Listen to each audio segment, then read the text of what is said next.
Seguían trazando el mapa de la muerte de los militantes montoneros en paralelo al recorrido del exterminio del PRTR, que fueron masacrados por los genocidas del Campito. Zona norte, militancia barrial. Uno de esos militantes era Gregorio Díaz. Era el responsable del movimiento villero peronista junto al padre Mujica. Dio su testimonio en el juicio como un esforzado intento de reparar su historia, su padecimiento. Fue elocuente ese esfuerzo y la imposibilidad de recuperar la memoria de los hechos. Por eso el presidente del tribunal decidió que se incorporen sus testimonios. Eso es lo que voy a valorar. Empezó a militar en la Juventud Peronista en la Villa Uruguay, en Victoria, San Fernando. Después, a ese movimiento villero se sumaron las villas La Cava y la Villa La Sauce. En el 73 se incendió la Villa La Uruguay y el movimiento se encargó de levantar de nuevo las casas. Un día del 75 fue a una reunión de militancia con Beatriz Oestergel, donde la conducción, uno de ellos, Dante Gullo, les dijeron que se venía la dictadura, que había que pasar a la clandestinidad. Recordó que se fueron a vivir con Eduardo Hurst, el burro, a la Villa La Cava. Gregorio no mantuvo mucho la clandestinidad, se fue a trabajar a una fábrica en San Martín. Cuando pasó a militar en el Bajo Bulón, conoció a Elvira Méndez da Costa Pedro en la unidad básica de esa localidad. Se pusieron en pareja y se fueron a vivir a Villa Adelina, cerca de los padres de Elvira. A mediados del 76 volvía del trabajo en colectivo cuando se encontró con un retén militar que hizo bajar a todo el pasaje. Él llevaba un revólver 38, salió corriendo para escapar y enseguida terminó rodeado por militares de fajina y armados. Lo llevaron a la comisaría de Boulogne, lo desnudaron, lo ataron a un elástico de cama y empezaron a torturarlo con cables pelados. No podía ver porque estaba tabicado. Después supo que llevaron a esa comisaría también a su cuñado Juan Carlos Méndez da Costa. Con Elvira habían acordado que si uno caía tenía que aguantar 24 horas la tortura para que el compañero pudiera escapar.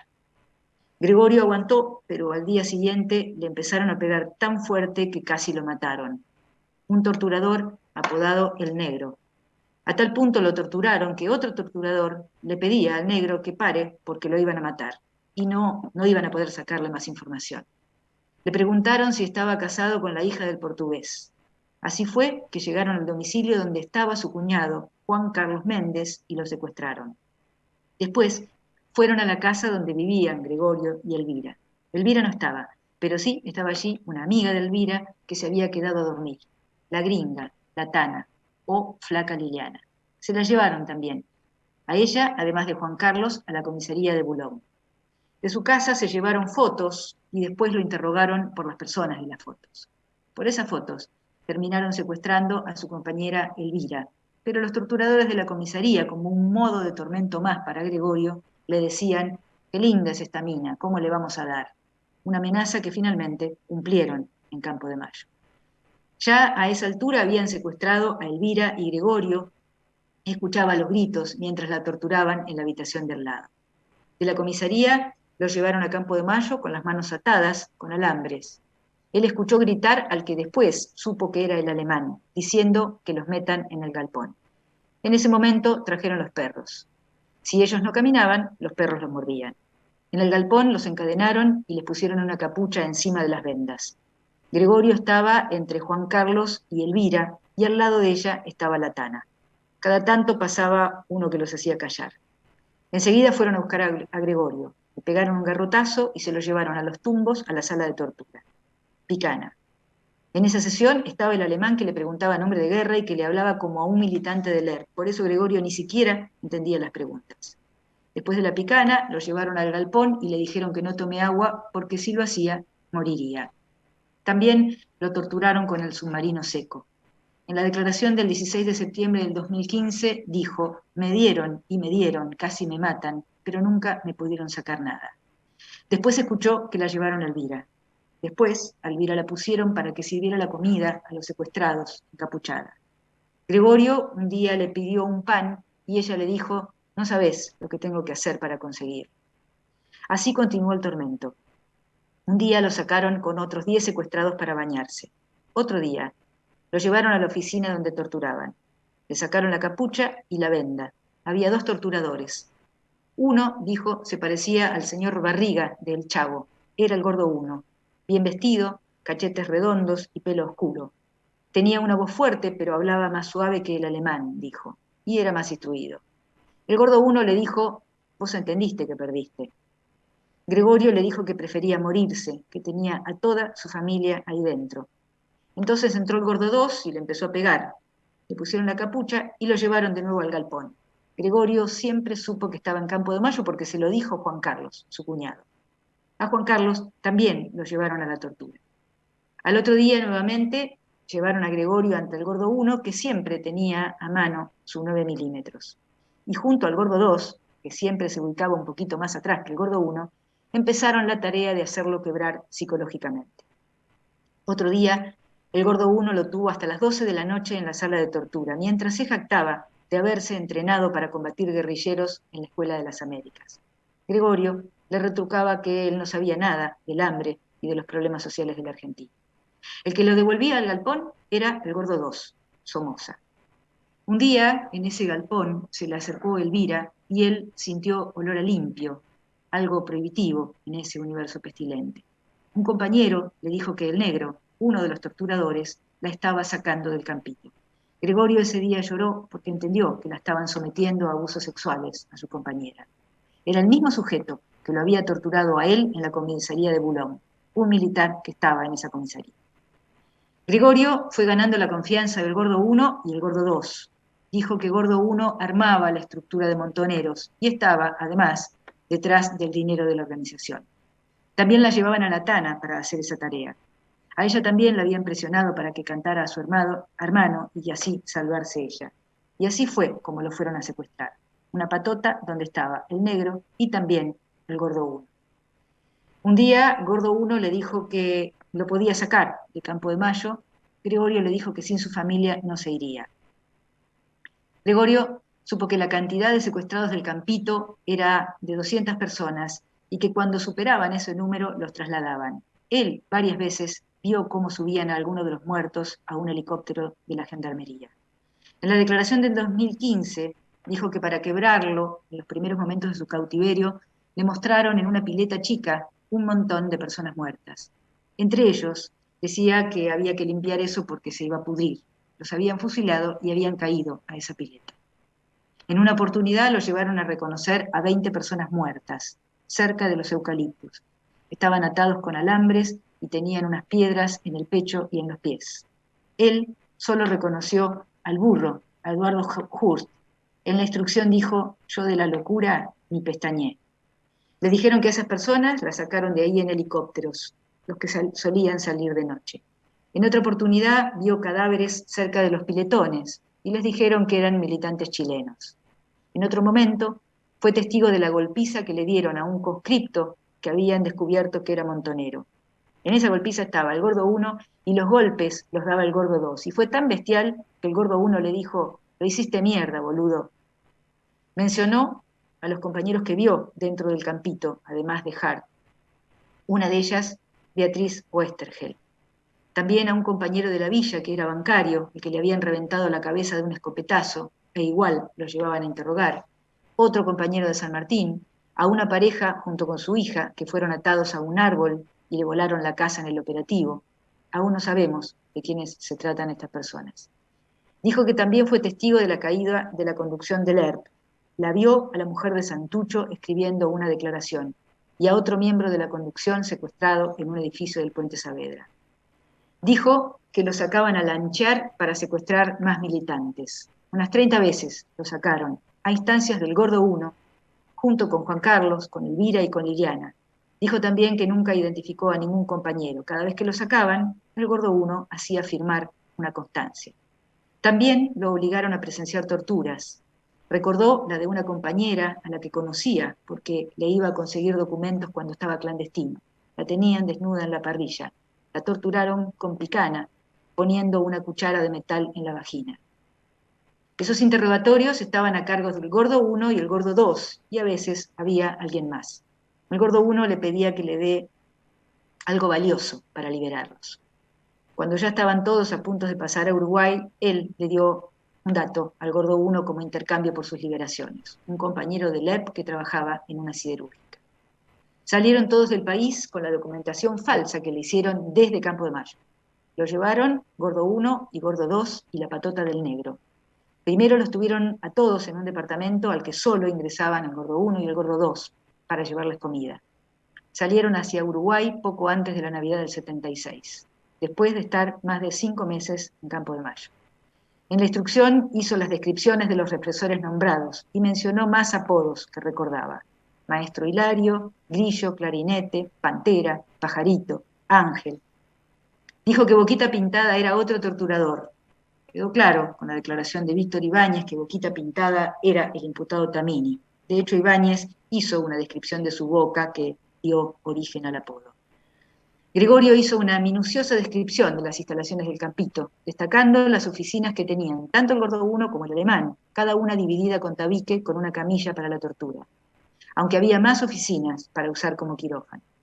Una descripción que, sumada a la que dio Ibáñez en el debate, nos permite entender con claridad esa construcción donde se perpetraba el ominoso ritual cotidiano del flagelo, que tenía, además de los quirófanos, la oficina de inteligencia a la que entraba Tamini con su llave, otras estancias más, un lugar de reunión, una especie de comedor donde, como dijo Ibáñez, se reunían algunos de los de las patotas con Tamini. Era la edificación que estaba a unos 100 metros de los galpones donde estaban los secuestrados. A Gregorio lo obligaron a torturar personas. Dijo que él no las torturaba y les decían que griten para hacerles creer a los torturadores que lo estaba haciendo. Y agregó que Campo de Mayo no era un centro de detención, sino un campo de exterminio. Llevaban a las personas para matarlas. María Elvira Méndez da Costa Pedro tampoco estuvo en condiciones de declarar en el debate, por eso voy a valorar cada testimonio agregado al caso 545, incorporado por lectura. El primero está agregado en la segunda foja del caso. Ahí relató el comienzo de su militancia en el Ateneo y en la biblioteca de Boulogne, donde se juntaba con compañeros a charlar, a escuchar música, en lo que después fue una unidad básica, donde fue conociendo y sumándose a la militancia de la Juventud Peronista y finalmente a Montoneros. Mencionó el comienzo de las persecuciones por parte de las fuerzas represoras y el temor que se fue instalando entre los militantes. En ese tiempo y contexto, Elvira conoció a Gregorio Díaz, que es el padre de sus hijos. Por otra parte, su hermano, Juan Carlos Méndez da Costa Pedro, también compartía esa militancia en Montoneros junto a ellos. Habló del secuestro de Gregorio y del de Juan Carlos en la comisaría de Bulón, su intento de refugiarse y de proteger a sus padres. No recordó la fecha exacta, pero fue en junio del 76, y por las descripciones de los secuestros que se sucedieron, es verosímil situar estos secuestros en primer término. Finalmente relató su secuestro. Cuando secuestraron a Gregorio y a Juan Carlos, ella intentó hablar con su contacto en la organización para saber sobre el destino de su compañero y de su hermano. Pactaron una cita en una plazoleta de Villa Adelina. Ese compañero era de Chaco y le decían el negro. Sin dudas, esa cita estaba envenenada. Cuando llegaron, fueron capturados por la patota que estaba agazapada esperándolos. Los llevaron a la comisaría de Boulogne, a ellos también, en Sendo Falcon. Ahí se encontró con Gregorio y con Juan Carlos.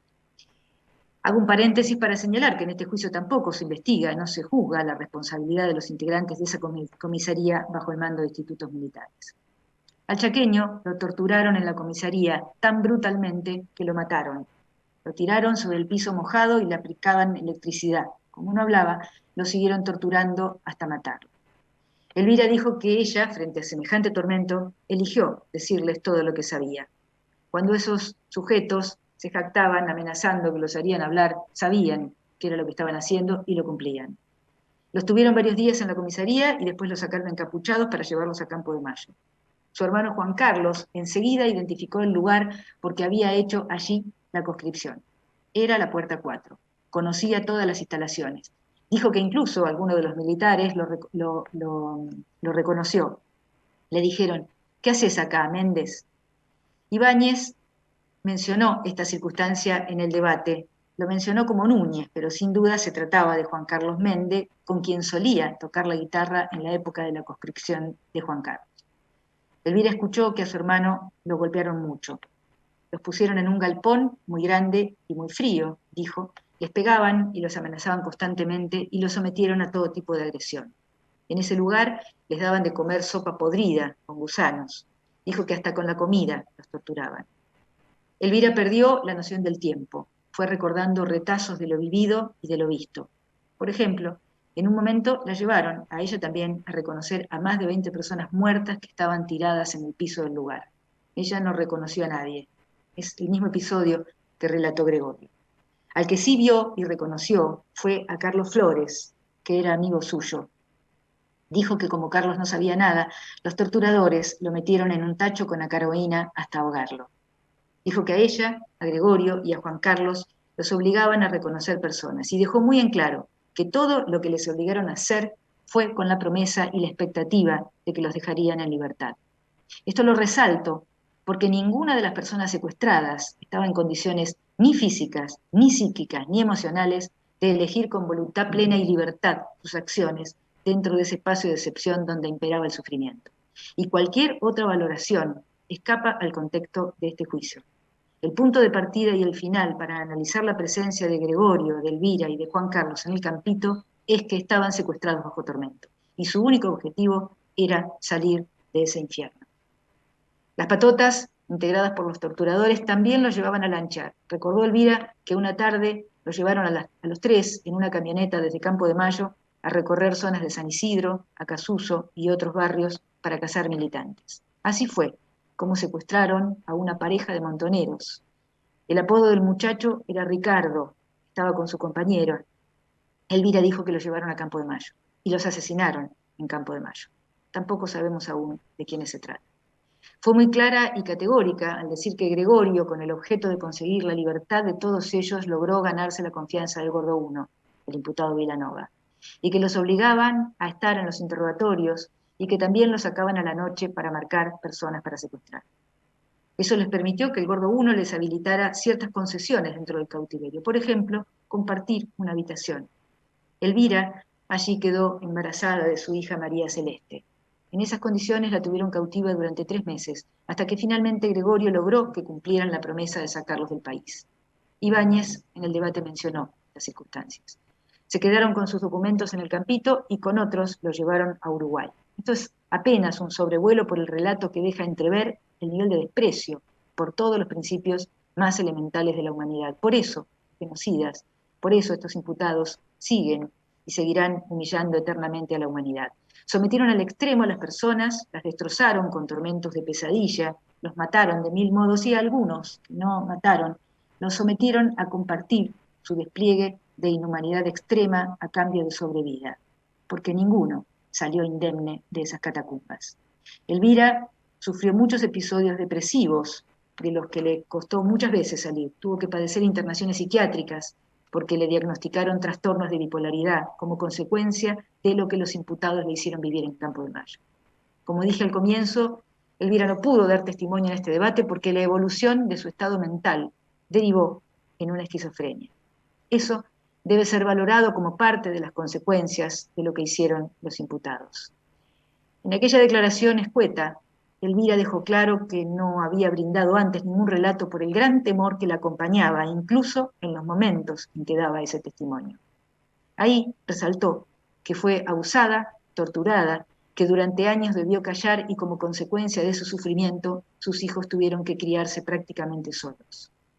El 30 de septiembre del 2014 amplió su denuncia en la instrucción y confirmó con más detalles el anterior relato. Por ejemplo, dijo que aquella militancia en la unidad básica, liderada por referentes de la cúpula de montoneros, se centró en las villas de la zona de Boulogne. Recordó que en el cautiverio de la comisaría de Boulogne también estaba una compañera de su grupo llamada Liliana, a quien secuestraron junto con su hermana. Dijo que en esa comisaría la encapucharon y la llevaron a la parrilla, la torturaron con picana, que su novio y su hermana y su hermano le dijeron que diga todo porque ellos, bajo tortura, ya habían hablado. En esa declaración dijo que a Campo de Mayo lo llevaron a los 3 juntos con Liliana y el novio, al que le decían el Tano. Volvió a mencionar en esa declaración al Gordo 1 y también al Gordo 2. Nombró a uno flaco y a otro apodado Guillete, que andaban de civil, Gilete, que andaban de civil, los describió físicamente, dijo que Gordo 1 se dedicaba a montoneros y Gilet a los serpianos. Gordo 1 y Gordo 2, al que también nombró como Fito, ya fue probado en otra sentencia que el imputado Somoza le decían Fito o Segal, fueron los que lo sacaron en la camioneta a lanchar. Es decir, eso fue a instancias y con la presencia de los imputados Vilanova y su ladero Somoza. Dijo que los iban turnando para hacer eso mientras iban secuestrando militantes de la zona. En Campo de Mayo, a Elvira, el gordo 1, la obligó a interrogar a Carlos Flores, que le dijo que no sabía nada. Después los torturadores lo colgaron de los pies y lo asesinaron haciéndole el submarino en el tacho de Acaroína. Elvira dijo que se descompensó al tener que presenciar el asesinato de su amigo. Supo que algunos que mataban en Campo de Mayo los tiraban desde los helicópteros al río. Recordó que se escuchaban los ruidos de los helicópteros, los disparos y los ladridos de los perros. Una vez el gordo 1, y como demostración que iba a los operativos de secuestro, le contó que a un montonero apodado Miguel lo mataron en un operativo cuando se quiso escapar. Elvira no supo si llevaron al cadáver a Campo de Mayo porque era lo que solían hacer. La presencia de Vilanova y Somoza en los operativos de secuestro quedó probada de manera rotunda. Terminó de confirmarlo ampliamente Víctor Ibáñez en el debate. Por eso, el testimonio de Patricia Escofet sobre el secuestro de su compañero Osvaldo Plaúl va a cobrar sentido. Por eso, el de Silvia Liaudat, que describe al que comandaba su operativo de secuestro, y el de su compañero Julio Caram también, porque Vilanova y su ladero iban a secuestrar también a Zárate y a Campana. Eso también lo dejó claro Ibáñez cuando mencionó el secuestro del fotógrafo de Campana. Retomo el relato. Gordo 1 fue el que lo sacó de Campo de Mayo. Lo llevó a un departamento de manera clandestina a los 5. Ella, Gregorio, Juan Carlos, Liliana y su novio. Y ahí les alcanzaba la comida. Debo aclarar que solo se investigan los delitos respecto de Gregorio Díaz y de Elvira y de Juan Carlos, no así aún los de Liliana y su novio. Dijo Elvira también que durante su cautiverio fueron a la casa de sus padres y les robaron todo. Además, les pedían dinero para sacarlos del país. A Liliana y al novio los sacaron hacia España. Nunca supieron la identidad del gordo 1, solo infirieron que era de la policía. Y dijo que era un hombre culto y de mucha autoridad dentro del campito. Dentro de las mujeres secuestradas, mencionó a Nenina. Dijo que la escuchó reclamar por su bebé y que los torturadores le decían que si hacía todo lo que ellos querían, se lo devolvería. Otro de los padecimientos que relató Elvira fue la violación, perpetrada por un represor apodado El Negro. La sacó encapuchada y escondida en un auto de Campo de Mayo, la llevó a un hotel muy cercano sobre una avenida y abusó de ella. Y la llevó de nuevo al campito, del mismo modo, con total conocimiento y anuencia del gordo y de Fito y de todos los que operaban en el campito. En otra oportunidad, otro represor quiso hacer lo mismo dentro de Campo de Mayo. Fue Piturro, que tenía voz ronca. Esta agresión sexual debe ser castigada independientemente de identificarse al autor material. En esa declaración, Elvira instó expresamente la acción. Ese accionar solo pudo cometerse por las condiciones de cautiverio a las que estaba sometida. Y eso fue posible por el accionar de todos los que propiciaron esas condiciones de posibilidad para el acaecimiento de esta agresión. Tampoco sobre estas aberraciones sufridas pudo dar testimonio Juan Carlos Méndez. Elvira dijo en la instrucción que su hermano había quedado en estado de terror. Y ya en ese momento no estaba en condiciones de revivir ese calvario. Pero Elvira dijo que Juan Carlos había reconocido en Campo de Mayo a Petete y a Grillo del tiempo de la conscripción. Estos testimonios son prueba rotunda de los cautiverios bajo tormento de los tres. Por la privación ilegítima de la libertad agravada y tormentos agravados de Díaz y los hermanos Méndez da Costa, voy a solicitar la condena de Vilanova, Tamini, Castaño Monge, Somoza, Riveros y Rojas. Además, a Vilanova, Tamini, Castaño Monge, Somoza y Riveros los voy a acusar por la violación agravada de Elvira, conforme los requerimientos de elevación a juicio. Señor presidente, ¿le parece bien si hacemos un corto intermedio ahora? Doctora, le voy a pedir si puede, en todo caso, continuar un poco más, porque Sí. necesitamos el cuarto intermedio para, para otra conexión por otro tema. Entonces es como que está justo eh, pautado. Si ¿A qué usted hora, puede, a qué hora necesita que corte? 20 minutos más si usted puede. Perfecto. Si no hacemos un impasse ahora, No, ¿eh? no, no, Porque, yo puedo, no hay problema. Sigo, sí, no hay bueno, problema. muchísimas Claro. gracias, doctora. El 19 de junio del 76 secuestraron a Marta Beatriz Oestergel cuando salía de la confitería Jockey Club de la calle Rawson 2021 en Martínez. Marta era una de esas militantes montoneras de Zona Norte. Toda una familia de militantes populares peronistas. Marta fue vista en Campo de Mayo.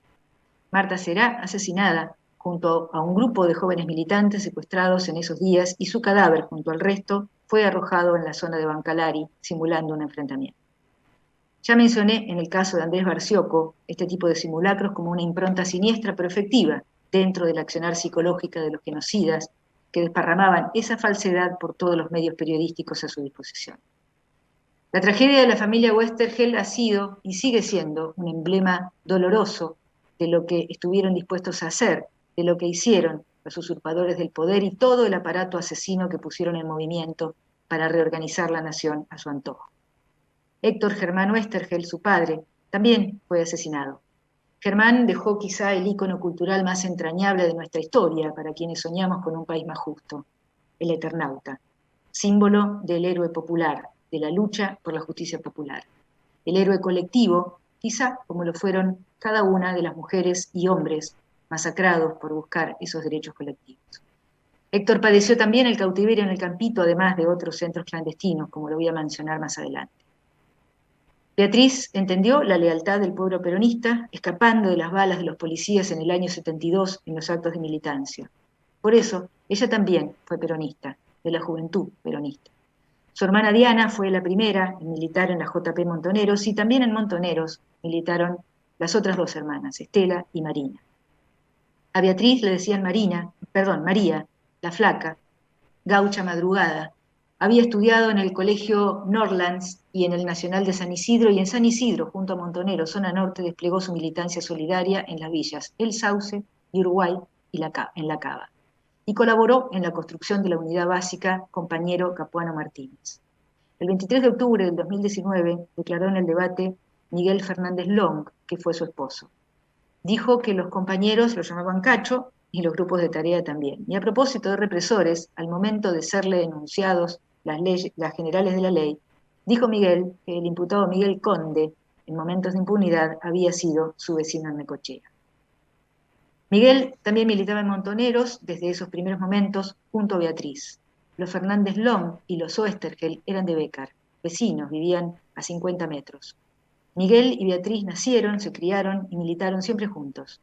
Dijo Miguel, a partir de 1971-72 fuimos convocados por los curas de la parroquia para ir a la villa de La Sauce, donde empezamos a hacer trabajos de promoción social.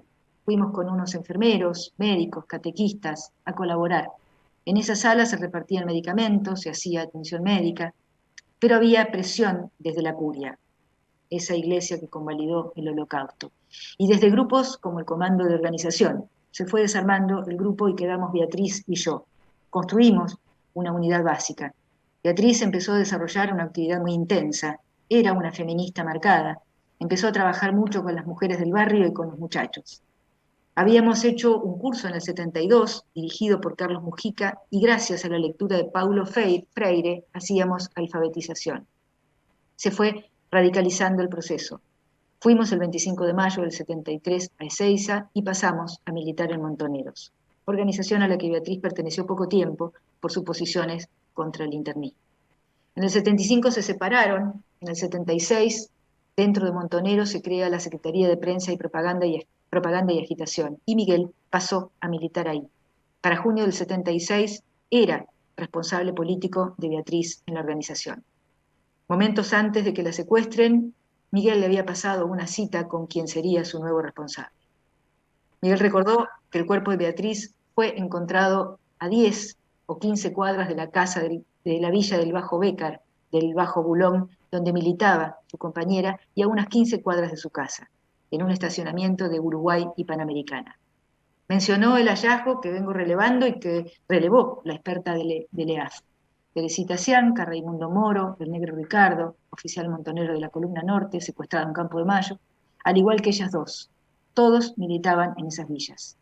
Tirar los cuerpos en ese lugar no era ingenuo, era intimidante, aleccionador, para todos los militantes de las villas. Eso les podría pasar a ellos también. Dijo Miguel que un compañero de la Villa Sauce, Miguel Guevara, vio los cuerpos tirados, vio el cuerpo de Beatriz y fue a contarlo al barrio. Cuando tiraban los cuerpos fraguando un enfrentamiento, esos barrios eran rodeados, cercados por militares de la zona de defensa 4. El impacto fue brutal porque Beatriz estaba totalmente inserta en el barrio, trabajaba en una fábrica de pantalones. Por eso insistió Fernández Long en que los fusilamientos de los compañeros fueron un enorme episodio de propaganda de los genocidas. Hubo una enorme cantidad de compañeros de las villas que sufrieron la destrucción de sus vidas en el lugar. Y los mencionó Gregorio Díaz, Mingo Guevara. Dijo, el ejército entraba, rodeaba el barrio, iban revisando casa por casa, los torturaban ahí. Y después sostuvo sin dudar, eso lo hicieron los de la zona de defensa 4. El objetivo era aterrorizar a la población. En efecto, la autoría de institutos militares no puede ser motivo de cuestionamiento. Fueron los institutos militares precisamente quienes publicaron la noticia del supuesto enfrentamiento a los efectos de habilitar los cadáveres. La publicación del supuesto ataque al batallón de arsenales Esteban de Luca, que obviamente no era verdad. Fernández Long habló en el debate de varios de sus compañeros y compañeras desaparecidas. Adriana Prack, Ben Sandón, Carlos Buller, Eduardo Hurst, el Burro, Liliana Corti, Alejandro Sackman, Adelaida Viñas, Miguel Lizazo, Cartey, González. Habló del compromiso que aún lo impulsa a seguir buscando información sobre el destino de los cuerpos de sus compañeros y a recuperar sus historias. A Beatriz la secuestraron a plena luz del día, cuando salía de la confitería donde se había encontrado con su mamá, Elsa Sánchez de Westergel, y de haberle contado que quería ser médica. Primero salió Beatriz de la confitería y cuando salió Elsa, los vecinos le avisaron que habían secuestrado a su hija en la parada del colectivo. Miguel se enteró por otra compañera, Graciela García Romero, que había caído María. Beatriz era la cuarta hija que los dictadores les arrebataban a los Westergel. Cuando quisieron hablar con Videla, a instancias de los Fernández Long, que recurrieron a sus influencias, el camarista Fernández Alonso, el brigadier Rojas Silveiras, Videla le respondió que ellos estaban en guerra y no tendrían clemencia.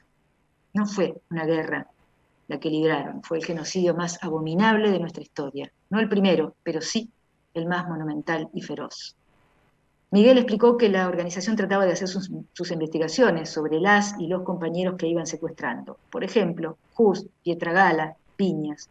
Por eso siempre supieron que a Beatriz la tenía el ejército. De hecho, Adelaida Viñas también estuvo en Campo de Mayo y eso está probado.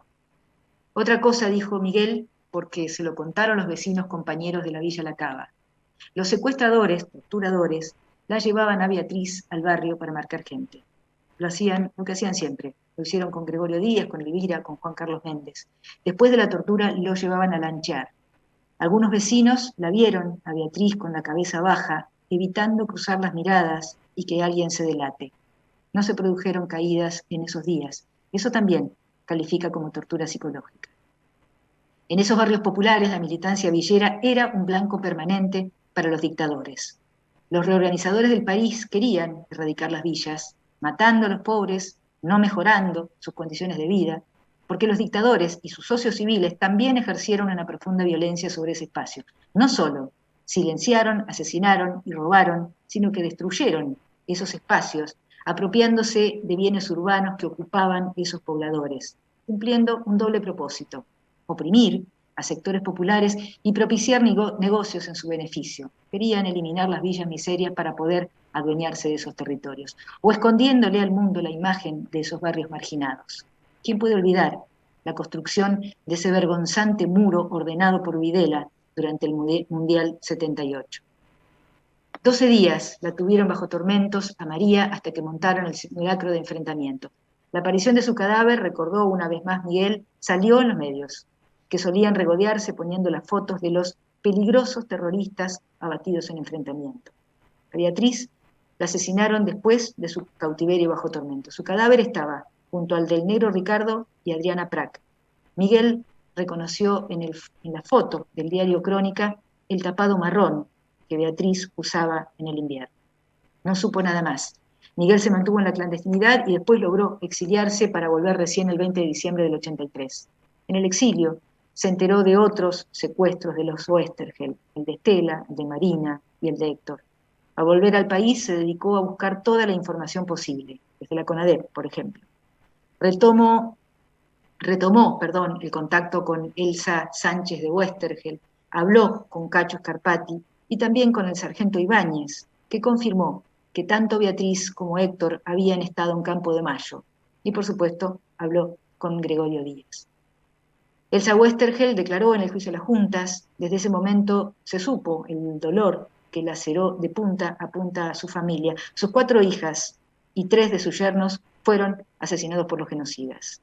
Diana, de 23 años y embarazada de 4 meses, secuestrada el 7 de agosto del 76 en Tucumán, junto a su hijo Fernando, que fue abandonado como NN en la casa cuna, y su pareja Raúl Araldi, es probable que haya sido llevado a Campo de Mayo a dar luz. Marina, de 20 años, secuestrada junto a su pareja Alberto Seindus el 27 de noviembre del 76 en San Isidro, embarazada también. Ese hijo pudo haber nacido en Campo de Mayo. Estela, de 25 años, también embarazada, de 4 meses, que fue acribillada al intentar escapar de su secuestro el 14 de diciembre del 77 en zona sur, cuando asesinaron a su compañero, el Vasco Mortola, y también secuestraron y torturaron y asesinaron a su compañero de vida, Héctor Germán Westergel. El único cadáver que pudo recuperar Elsa fue el de Beatriz. Y después sabrá con claridad que la habían tenido cautiva en Campo de Mayo. Lo dijo Scarpati, lo dijo Gregorio Díaz en el debate. Cacho Scarpati en realidad vio a su padre, a Héctor Westergel, en el tramo del Calvario que le hicieron vivir en Campo de Mayo en abril del 77. Un modo de tormento en el campito fue hacerle saber que habían tenido allí a su hija Beatriz. Los torturadores de Héctor les mostraban las fotos de sus hijas y le hablaban de la tortura y de las violaciones. Esto lo voy a mencionar nuevamente cuando hable de los distintos modos que fueron eligiendo para producir un dolor infinito a este hombre, porque no solo su carne laceraron. Otro modo más cruel y más devastador que la picana, y eso estuvo a cargo de los imputados de esta causa. Miguel Fernández Long contó que la madre de Raquel Rubino habló con Elsa para avisarle que en la comisaría de Virreyes estaba el cuerpo de una joven y que tal vez podía ser Beatriz. En breve me voy a referir al secuestro de Raquel, compañera montonera de zona norte secuestrada en este contexto, y a la búsqueda desesperada de su madre. Elsa Westergel no cegó un segundo en su búsqueda de su hija, de todas sus hijas en realidad, pero buscando a Beatriz fue tras ese nuevo dato junto a su cuñado Jorge Westergel. Él fue el encargado de reconocer el cuerpo. El comisario les dijo que habían dejado los cuerpos con armas a su alrededor, obviamente como parte del montaje de la escena del fraguado enfrentamiento. Dijo Miguel, armas que nunca hubiese podido siquiera cargar Beatriz. Le entregaron el cadáver a Elsa y lo enterraron en el cementerio de San Fernando. El dolor de esa madre fue inmenso, nada lo reparan lo que hicieron estos imputados y el resto que formaron esa monumental empresa de exterminio no se puede reparar ni siquiera con las condenas perpetuas que le corresponden. Elsa murió sin conocer el destino del resto de sus otras hijas ni el de su compañero, porque los autores de esos crímenes nunca se dignaron a dar ninguna información. En el 2009, dijo Miguel, en que se reabre la investigación de estos crímenes, que había sido paralizada por las leyes de impunidad, se empezó a conocer a través de las causas y sus juicios y sus condenas cómo se implementó la devastación de la militancia de la zona norte y la responsabilidad determinante del ejército y de la zona de defensa 4 y los centros clandestinos montados en Campo de Mayo. Mencionó la condena del teniente Carlos Tomás Macedra, de la Escuela de Comunicaciones de Campo de Mayo, por el asesinato de Florencia Kitty Villagra, militante de la UES, de quien él fue su responsable en la militancia, y el secuestro de Gustavo Cabezas, también militante de la UES, mientras repartían panfletos en una plaza de Martínez. Miguel hizo una sintética reconstrucción del entramado de militancia de la zona norte y en ese contexto mencionó, por ejemplo, a los trabajadores de la fábrica del Carlo, cuya presencia en el campito acreditó Ibáñez. Ese aporte nos ayuda a entender cómo se sucedían como reguero las desapariciones, porque el recorrido marcado no era azaroso. Con otros militantes de la zona fueron rearmando, reencontrándose con los retazos de lo poco que dejaron los militares en los barrios de las villas. Se fue rompiendo el silencio y el terror. Y un día, después de 38 años, Gregorio Díaz, Goyo, pidió hablar con Miguel. Había tenido una ACV y vivía en un barrio muy humilde, en los monobloc de Alvarado. Lo primero que le dijo fue: yo conozco tu dolor, te quiero contar lo que pasó con la flaca, María. Le contó cómo lo habían secuestrado a él en Boulogne, junto con Elvira, con Pedro, su cuñado y la hermana de su cuñado. Le dijo que lo habían tenido un día en la comisaría de Boulogne y después que lo llevaron al Campito, donde también fue sometido a tormentos como parte de llevarlo a los operativos. Le dijo que el 19 de junio lo sacaron en una camioneta a marcar gente. Por eso estuvo presente en el secuestro de Marta Westergel. A Gregorio lo habían torturado muchísimo, como acabo de relatar. Le dijo que en ese momento el gordo 1 lo puso a cebar mate y le contó que lo forzaron a ir a un allanamiento donde mataron a esas personas y les prendieron fuego a la casa. Uno de esos operativos fue el secuestro de Beatriz. A él y a Elvira lo llevaron a la esquina de la confitería Jockey Club, donde estaba reunida Beatriz con su madre, estacionaron el auto, Goyo vio cómo salió Beatriz caminando, cómo se paró en una vidriera. En ese momento alguien la señaló, arrancó un Falcon que estaba detrás de la camioneta, cruzó a contramano y la capturaron 3 o 4 sujetos. De lo poco que alcanzó a relatar Díaz en el debate, dijo: yo iba con ellos cuando la agarraron. Me sacaban mañana, tarde y noche a pasear, me llevaban a hacer la caminata, yo veía desde adentro y si veía algún conocido avisaba. Yo no estaba solo, estaba con 2 o 3 personas más. Iba el oficial que llevaba las armas, yo iba con las manos amordazadas. Estoy hablando de cosas que me pasaron cuando tenía 25. Ahora tengo 70 y me siguen lastimando igual que antes.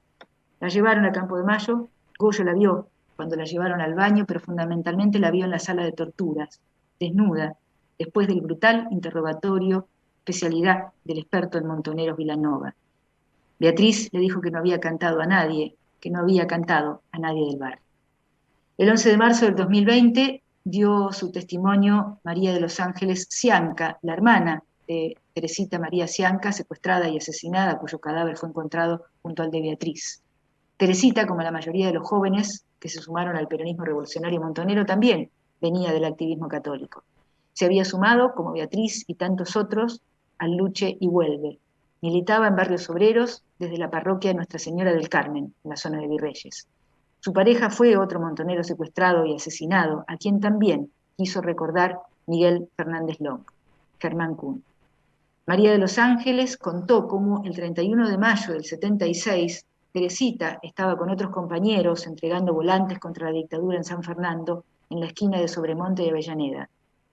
Una partida del ejército de la zona de Defensa 4 la persiguió, un soldado le disparó y la secuestraron junto a otro compañero que fue liberado al día siguiente, Beto. Si bien estos hechos no forman parte de nuestra causa, es fundamental referirlo, más allá de solicitar que la instrucción lo investigue, porque da cuenta de la persecución y que el responsable fue el ejército operando en Campo de Mayo. Era el mismo grupo de militancia que iban siendo secuestrados en el mismo periodo. Sin duda, Teresita pasó por Campo de Mayo. Con el tiempo se encontraron con las investigaciones del EAF y el hallazgo del cadáver de Teresita. Así pudieron saber que el 2 de julio del 76 lo llevaron a la zona de Virreyes para simular el enfrentamiento. El relato de Anselmo Manuel Gallo, compañero de militancia también prestado en la misma audiencia, fue fundamental para dar cuenta una vez más del modo que tuvo la represión, quiénes eran los blancos para la dictadura y quiénes fueron los responsables de la zona norte. Militaban entre la ruta 202 y las vías del ferrocarril Mitre, la avenida Avellaneda de San Fernando. Esa militancia, dijo, era ayuda social y política en los barrios pobres. Dijo que tenían un dispensario donde los compañeros médicos conseguían y distribuían medicamentos, porque la salud pública no llegaba a esos sectores. Y el sentido de ese trabajo en el territorio, dentro de Montoneros, era mejorar la calidad de vida de esas personas, recordó Anselmo, similar a lo que dijo Fernández Long. Empezaron a ser perseguidos por el peronismo de derecha y ya con el golpe se instaló una fuerza de ocupación en San Fernando, el ejército argentino. Dijo: toman posesión del territorio haciendo controles, patrullando, controles de ruta, asentados básicamente en 2 enclaves: la antena de transmisión de Radio El Mundo en la ruta 202 como un búnker y el Centro de Educación Física en la avenida Libertador entre las calles Almirante Brown, predio amplio del ejército, y agregó: por la cercanía de Campo de Mayo la mayoría salían de ahí, salían para patrullar y vigilar los lugares cercanos. Anselmo también sabe que por la investigación del EAF se pudo determinar que Teresita estuvo con el resto de los compañeros en Campo de Mayo previo a ser torturada en la antena de Radio El Mundo. Aclaró que no era una presunción, que se lo dijo el compañero secuestrado con Teresita, Beto. Anselmo también mencionó el hallazgo del cadáver de Teresita junto a el de Beatriz Westergel. A Beatriz, junto a los otros 12 militantes secuestrados, la sacaron de Campo de Mayo para asesinarlos, plantar sus cadáveres y fraguar un enfrentamiento. El cuerpo fue hallado el 2 de junio del 76 en la ruta 202 y camino Bancalari, con impactos de arma de fuego e inhumada como NN en el cementerio de San Isidro en un osario común. Su madre reconoció el cadáver el 8 de julio del 76. A esos efectos obra el informe actuarial de Fojas 25 y 28. El 3 de julio del 76, el diario La Opinión, contribuyendo con el accionar de los genocidas, publicaba: el Comando de Institutos Militares informó que el jueves a las 23 horas fueron abatidos 17 extremistas que atacaron a efectivos de Campo de Mayo que se desplazaban por la avenida Márquez en Boulogne. La agresión fue repelida en un primer encuentro donde fueron abatidos 12 sediciosos en Sucre y Bosco. Los restantes trataron de huir pero volvieron a ser interceptados por efectivos del ejército y policiales que mataron a otros 5 delincuentes subversivos en camino Bancalari y calle Uruguay. Oscar Lanzi era subcomisario de la subcomisaría Otero. Está fallecido, por eso valoro sus declaraciones del caso 138 incorporadas por lectura. A Fojas 253 dijo que estaba en su casa a la medianoche cuando escuchó disparos como a 30 cuadras de su casa en jurisdicción de su seccional. Personal de la seccional le fue a avisar de un enfrentamiento entre militares y subversivos. Eran los fusilamientos, no hace falta reiterar. Fue al lugar y al llegar se encontró con 2 Falcon y 2 camiones del ejército con soldados. Un oficial del ejército le inventó una historia mentirosa, por supuesto le dijo que justo los camiones del ejército andaban por la zona, que de pronto vieron a 2 Falcon, que era el vehículo que usaban ellos para secuestrar. Bueno, le dijo que persiguieron a esos Falcon, que se atravesaron en el camino, y de ahí bajaron 2 hombres y 2 mujeres con metralleta y se produjo el enfrentamiento. Siniestro. En esos Falcon llevaban a los 4 jóvenes que estaban secuestrados en Campo de Mayo bajo tortura. Los llevaron para asesinarlos a mansalva. Lanzi se dio cuenta de la incalificable mentira. Cuando vio los cadáveres, notó que no tenían cordones en los zapatos, que en los pantalones no tenían cinturones, sino tiras de mantas grises, las que solían usar el ejército, y las 2 chicas tenían el pelo atado con tiras de las mismas mantas. Los homicidas se fueron, pero le pidieron que haga el procedimiento de tomar fotografías de los cadáveres. Él les hizo poner un brazalete para identificarlos porque no tenían documentos y mandó los cadáveres a la morgue local. Consultó a la unidad regional de Tigre, le contestaron que siga las órdenes dadas por el ejército, sin dar noticia de eso a la justicia. Lanzi recordó que se pudo identificar a una de las jóvenes, que era de Chivilcoy, que fueron los padres a reconocer el cadáver de ella y de su novio. Así se enteró que esos jóvenes habían sido secuestrados al menos 20 días atrás por el ejército en Coronel Díaz y Las Heras, y que los otros 2 jóvenes eran compañeros políticos de su hija. No dio nota a la justicia, pero sí a la comisaría de San Fernando II, a la unidad regional Tigre y a la escuela de artillería de Campo de Mayo. De esta escuela dijo que fue a darle órdenes un mayor de apellido Coronel, una vez más, Coronel, el que le contaba a Gasparini sobre la tortura de Arrué, de que le asignara al ejército un sector para ellos en la comisaría. Lanzi le dijo que no tenía lugar y como consecuencia fue sancionado por la unidad de Tigre por la falta de colaboración. Recuerda también que cada 15 días la escuela de artillería con su titular y el mayor coronel hacía reuniones con todos los comisarios de la zona. Y agregó que esos militares se presentaban con nombres camuflados. Él debía concurrir a esas reuniones que consistían en que las comisarías tenían que informar sobre blancos rentables, es decir, sobre militantes de cada jurisdicción. Recuerda que tenían que mandar informes sobre delincuentes terroristas a la unidad de Tigre. Dijo que él no lo hacía porque no había terrorismo y solo se dedicaba a los crímenes comunes. Este testimonio tiene una contundencia poco habitual y además de probar la responsabilidad de los militares de Campo de Mayo en el asesinato de Beatriz Westergel, demuestra la contribución al plan de exterminio de las comisarías.